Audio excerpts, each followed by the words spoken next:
Mr. President, Dr. Biden, Madam Vice President, Mr. Emhoff, Americans, and the world. When day comes, we ask ourselves, where can we find light in this never-ending shade? The loss we carry, a sea we must wade. We've braved the belly of the beast. We've learned that quiet isn't always peace, and the norms and notions of what just isn't always just is. And yet the dawn is ours before we knew it. Somehow we do it. Somehow we've weathered and witnessed a nation that isn't broken, but simply unfinished. We, the successors of a country and a time where a skinny black girl descended from slaves and raised by a single mother can dream of becoming president, only to find herself reciting for one. And yes, we are far from polished, far from pristine, but that doesn't mean we are striving to form a union that is perfect. We are striving to forge our union with purpose, to compose a country committed to all cultures, colors, characters, and conditions of man. And so we lift our gaze not to what stands between us, but what stands before us. We close the divide because we know to put our future first, we must first put our differences aside. We lay down our arms so we can reach out our arms to one another. We seek harm to none and harmony for all. Let the globe, if nothing else, say this is true.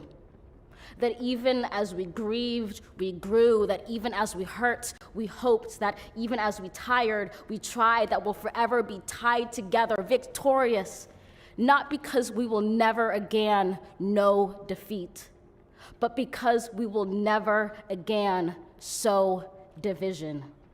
Scripture tells us to envision that everyone shall sit under their own vine and fig tree, and no one shall make them afraid. If we're to live up to our own time, then victory won't lie in the blade, but in all the bridges we've made. That is the promised glade, the hill we climb, if only we dare it, because being American is more than a pride we inherit. It's the past we step into and how we repair it. We've seen a force that would shatter our nation rather than share it, would destroy our country if it meant delaying democracy. And this effort very nearly succeeded. But while democracy can be periodically delayed, it can never be permanently defeated. In this truth, in this faith we trust, for while we have our eyes on the future, history has its eyes on us. This is the era of just redemption. We feared it at its inception. We did not feel prepared to be the heirs of such a terrifying hour, but within it we found the power to author a new chapter, to offer hope and laughter to our scepter, to offer hope and laughter to ourselves. So, while once we asked, how could we possibly prevail over catastrophe? Now we assert, how could catastrophe possibly prevail over us? We will not march back to what was, but move to what shall be, a country that is bruised but whole, benevolent but bold, fierce and free.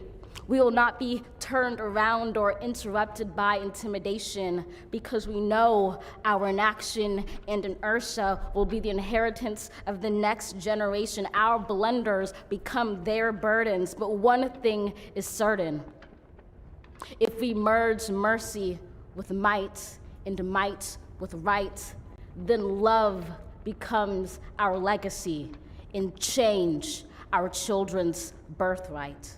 So let us leave behind a country better than the one we were left. With every breath from my bronze-pounded chest, we will raise this wounded world into a wondrous one. We will rise from the gold-limbed hills of the west. We will rise from the wind-swept northeast, where our forefathers first realized revolution. We will rise from the lake-rimmed cities of the Midwestern states. We will rise from the sun-baked south. We will rebuild, reconcile, and recover in every known nook of our nation, in every corner called our country. Our people, diverse and beautiful, will emerge battered and beautiful. When day comes, we step out of the shade, aflame and unafraid. The new dawn blooms as we free it.